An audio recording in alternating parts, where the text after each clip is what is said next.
So hello guys, నేను మీ Manoj. Welcome to my channel MJ traveller Telugu.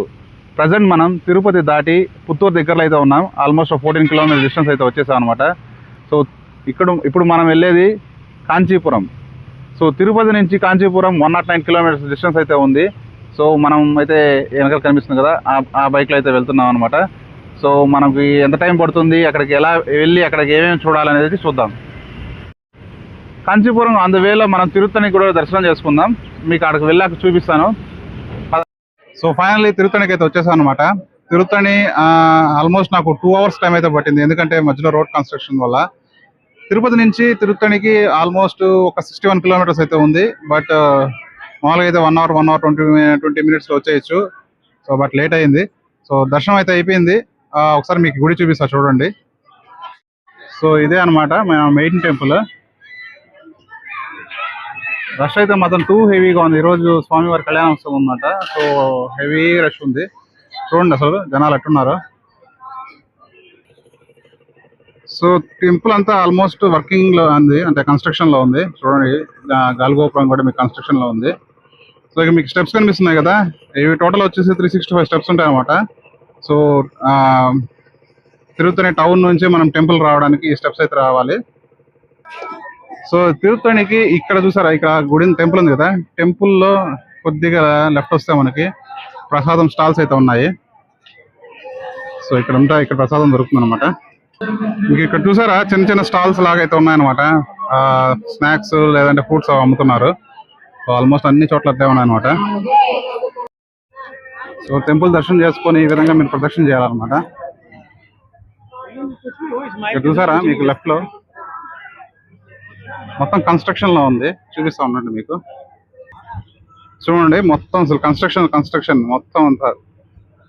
నార్మల్గా ఇది కార్ పార్కింగ్ అనమాట, car and bike parking and బస్సులు అవన్నీ ఇక్కడ స్టాప్ చేస్తారు. బట్ ఇప్పుడైతే కన్స్ట్రక్షన్ లో ఉంది, అంత టెంపుల్ వరకు అలౌ చేస్తున్నారు అనమాట. సో ఇవే అనమాట లైన్స్. సో మీకు 100 రూపీస్ మ్యాక్సిమం అనమాట టికెట్, అండ్ ఫ్రీ లైన్ ఉంది. సో దర్శనానికి అయితే ఆల్మోస్ట్ ఒక half an hour to 45 minutes పడుతుంది 100 రూపీస్ అయితే.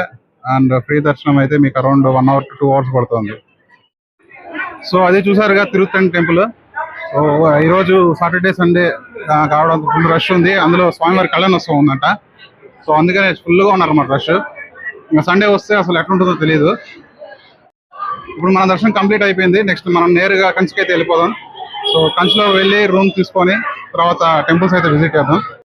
సో మనం కంచికి అయితే వచ్చేసాం అనమాట.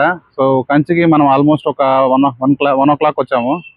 లంచ్ చేసుకొని రెస్ట్ తీసుకొని మరి వచ్చాము, ఎందుకంటే 12 to 4 అయితే మొత్తం టెంపుల్స్ ఏవి ఉండవు కంచిలో. సో మనం 4:30కి అట్లా బయలుదేరాము. ఫస్ట్ మనం ఇక్కడ వైకుంఠనాథ టెంపుల్కి అయితే వచ్చాము. చూడండి బ్యాక్ సైడ్ ఉంది కదా, ఇదే వైకుంఠనాథ స్వామి టెంపుల్ అనమాట. సో ఇక్కడ ఆల్మోస్ట్ 1000 టెంపుల్స్ పైన ఉండేవి, ప్రస్తుతానికి అయితే మాత్రం 100 టెంపుల్స్ ఉన్నాయి. సో మీరు ప్రతి వీధిలో ఒక టెంపుల్ అయితే చూడొచ్చు అనమాట. ఒక్కొక్క గుడి మాత్రం చాలా అద్భుతంగా ఉంటుంది. సో ఈ టెంపుల్ మనం చూసుకొని నేరుగా కైలాసనాథ టెంపుల్కి అయితే వెళ్ళిపోదాం.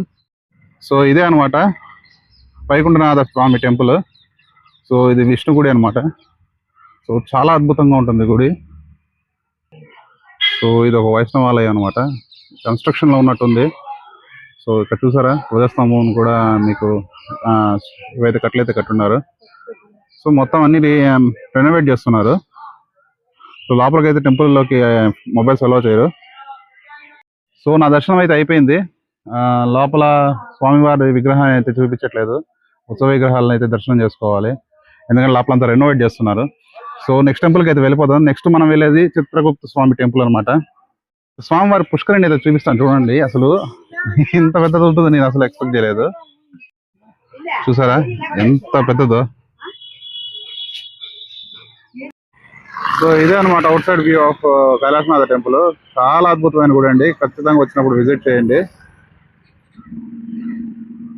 జూమ్ లో చూపిస్తా చూడండి. అసలు మీరు లోపల చూస్తే లోపల ఫోన్స్ అలౌ చేయలేదు, బట్ లోపల మాత్రం చాలా అద్భుతంగా ఉంటుంది. సో ఇదే అనమాట outer view of Kailasanatha temple. చాలా అద్భుతమైన టెంపుల్, ఖచ్చితంగా విజిట్ చేయాల్సిన టెంపుల్ ఇది. సో ఇదే అనమాట కైలాసనాథ టెంపుల్. చూసారు ఆర్కిటెక్చర్ ఎంత బాగుందో. సో బ్యూటిఫుల్ ఆర్కిటెక్చర్ అనమాట ఇది. సో మనం కైలాసనాథ టెంపుల్ చూసుకొని మరి ఇప్పుడు చిత్రగుప్త స్వామి టెంపుల్కి అయితే వచ్చానమాట. నా బ్యాక్ సైడ్ ఉండేది చిత్రగుప్త స్వామి టెంపుల్ అనమాట. మీరు ఈ జంక్షన్ గుర్తుపెట్టుకోండి, ఎందుకంటే ఈ జంక్షన్ చుట్టూరే అన్ని టెంపుల్స్ ఉంటాయి. సో ఆ జంక్షన్ నుంచి ఇట్లా వస్తే మీకు ఈ టెంపుల్ కనిపిస్తుంది. సో ఇదే అనమాట చిత్రగుప్త స్వామి టెంపుల్. లోపలికి వెళ్ళి దర్శనం చేసుకుని వద్దాం ఒకసారి. లోపలికి అయితే మనకి మొబైల్స్ అలౌ చేయరు. బట్ మీకు ఇక్కడ చూసారా, ఇక్కడ ఫోటో ఉంది చూసారా, ఈ ఫోటో లాగా ఉంటారు అనమాట లోపల. సో మనం చిత్రగుప్త స్వామి టెంపుల్ దర్శించుకున్నాక వెంటనే మనము విష్ణు కంచికి అయితే వచ్చాం అనమాట. వెనకాల కనిపిస్తుంది కదా విష్ణు కంచి. ఈ గోపురం చూసారా ఎంత పెద్దదో, చూస్తేనే గూస్ బంప్స్ వస్తుందండి.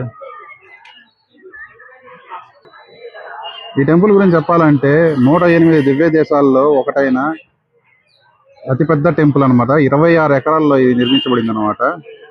ఇది వచ్చేసి 10th సెంచరీలో చోళరాజులతో నిర్మించబడింది. అసలు చూసారా ఆ ఆర్కిటెక్చర్ కానీ ఆ ఇది కానీ అసలు చాలా అద్భుతం. ఒక టెంపుల్ లోపలికి అయితే వెళ్దాము. సో ఇది టెంపుల్ లోపల అనమాట. ఈ మండపం చూసారా అసలు ఎంత అద్భుతంగా కట్టారు. ఈ ఆర్కిటెక్చర్ కి నిజంగా హ్యాట్స్ ఆఫ్ అండి. ఇంకొక అద్భుతం చూపించారా, అట్లే ఉండండి. ఇక్కడ చైన్ చూసారా, ఇది ఐరన్ తో చేసింది కాదు, స్టోన్స్ తో చేసిందండి. చూడండి ఒకసారి ఆర్కిటెక్చర్, అసలు రియల్లీ గ్రేట్ ఆర్కిటెక్చర్. చూడండి అసలు 10వ శతాబ్దంలో కట్టిన ఆర్కిటెక్చర్ అయితే అసలు మైండ్ బ్లోయింగ్. మీకు ఇక్కడ లెఫ్ట్ లో ఒక కోనేరు కనిపిస్తుంది కదా. సో ఈ కోనేరు చిన్న స్టోరీ ఉంది, చెప్తాను వినండి. ఈ కోనేరులో మీకు కనిపిస్తుంది కదా గోపురము. సో దాని కింద అయితే అసలైన వరదరాజుల స్వామి విగ్రహం అయితే ఉంటుందన్నమాట. సో 40 ఏళ్ళకి ఒక్కసారి మాత్రమే తీస్తారు బయట. సో అది 2019లో తీశారు. తర్వాత ఇంకా 40 years తర్వాత తీస్తారు అనమాట. ఈ కార్వింగ్స్ అనేది ప్రతి చోట, అంటే ప్రతి కార్నర్ లో ఉంది. చూసారా అసలు ఆ కార్వింగ్ ఎట్లుంది అసలు. సో ఇది మొత్తం 26 ఎకరాల టెంపుల్ అనమాట. చాలా అద్భుతంగా ఉంటుంది. ఖచ్చితంగా విజిట్ చేయాల్సిన టెంపుల్స్ లో ఇది ఒకటి. సో ఈ టెంపుల్ లో అనమాట మనకి బంగారు బల్లి అనేది ఉంటుంది అనమాట. సో లోపలికి అయితే వెళ్దాం. లోపల నాకు తెలిసి మొబైల్స్ అలౌ చేయరు, ఒకసారి ట్రై చేస్తాము.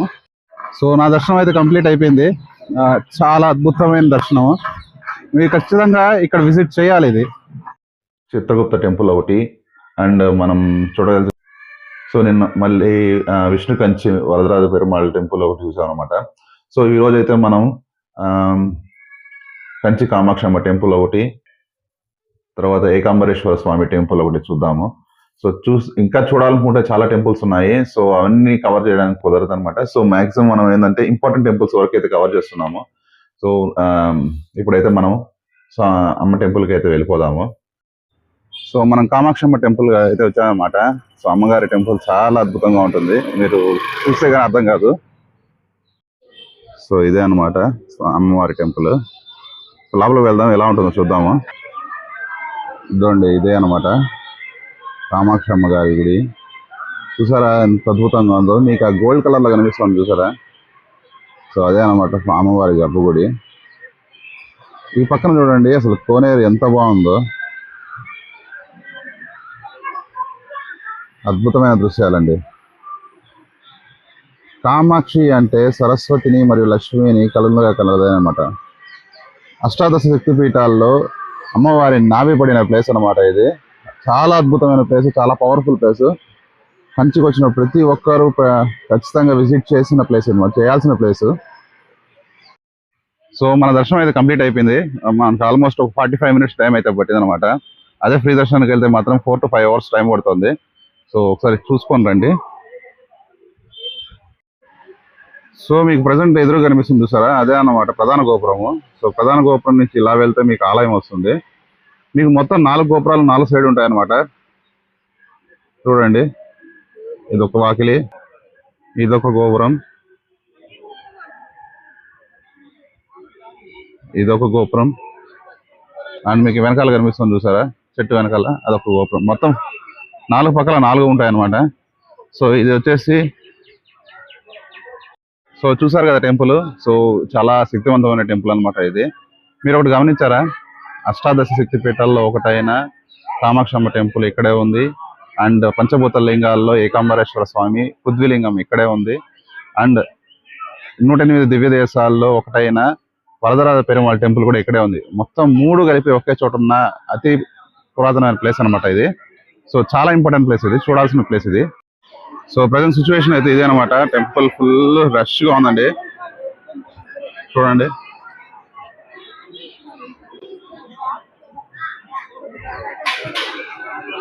సో ఇక్కడ నుంచి మనం ప్రసాదం తీసుకొని ఏకాంబరేశ్వర స్వామి టెంపుల్కి అయితే వెళ్ళిపోదాము.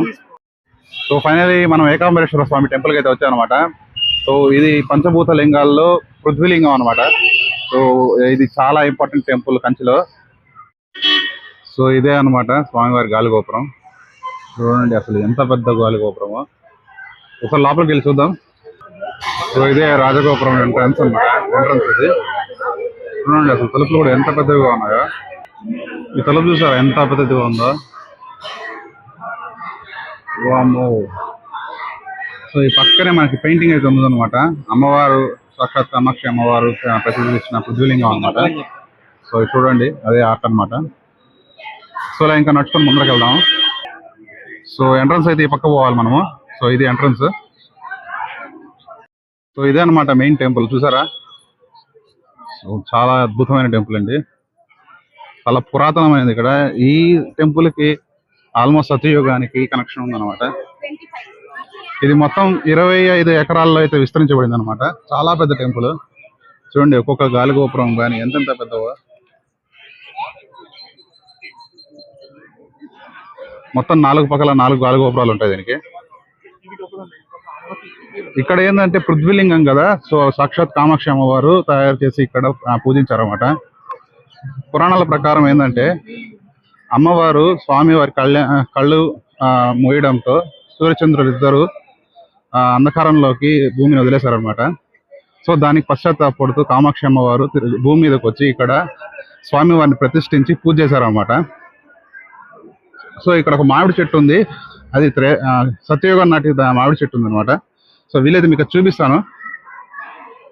దాని స్పెషాలిటీ ఏంటంటే 4 రకాల మామిడి పండ్లు కాస్తాయన్నమాట మొత్తం చెట్టుకి.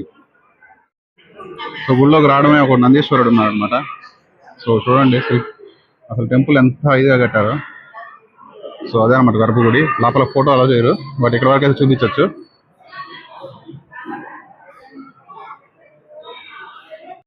సో ఇదే అనమాట అమ్మవారు నాటిన చెట్టు. సో నా దర్శనం అయితే కంప్లీట్ అయిపోయింది. బయట వస్తూనే ఈ విధంగా శివలింగాలు అయితే చూసాను అనమాట. ఆల్మోస్ట్ 1001 శివలింగాలు ఉంటాయి. చూసారా టెంపుల్. ఈ టెంపుల్ చూసి మీకు ఏదో గుర్తొస్తుంది కదా, ఎగ్జాక్ట్ కాళహస్తి గుడి ఎట్లుంటుందో అదే విధంగా ఉంటుంది. చూడండి మొత్తం ప్రదక్షిణ చేసినంత దూరం మీకు శివలింగాలే కనిపిస్తుంటాయి.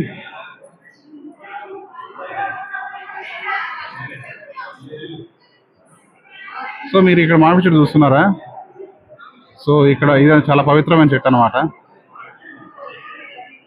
సో సాక్షాత్ అమ్మవారు నాటిన చెట్టు అనమాట. అంటే దాని ప్లేస్ లో వేరేది నాటారు, బట్ అమ్మవారు స్వామి కోసం తపస్సు చేసిన ప్లేస్ ఇదే. సో అది గైస్ ఇవాళ వీడియో. సో వీడియో ఇంతట్లో ఎంజాయ్ చేస్తాం అనమాట. మన కంచి ట్రిప్ అయితే క్లోజ్ అయిపోయింది, ఎందుకంటే ఇంకా 12 o'clock అయిపోయిన టైము. ఆల్మోస్ట్ అన్ని టెంపుల్స్ క్లోజ్ చేస్తారు, మళ్ళీ ఈవినింగ్ 4 PM వరకు ఓపెన్ చేయరు అనమాట. సో ఇప్పుడు మనం తిరుపతి స్టార్ట్ అయిపోదాము. ఇంకా వీడియో నచ్చినట్టయితే ఖచ్చితంగా లైక్ చేయండి, షేర్ చేయండి, కామెంట్ చేయండి. ఖచ్చితంగా ఛానల్ అయితే సబ్స్క్రైబ్ చేసుకోండి. నెక్స్ట్ మన ఛానల్లో తిరుపతి సిరీస్ అయితే స్టార్ట్ అవుతుంది. సో ఖచ్చితంగా సబ్స్క్రైబ్ చేసుకోండి, నోటిఫికేషన్ ఆన్ చేసి పెట్టుకోండి. ఖచ్చితంగా మంచి మంచి వీడియోస్ మీకు ఇస్తాను.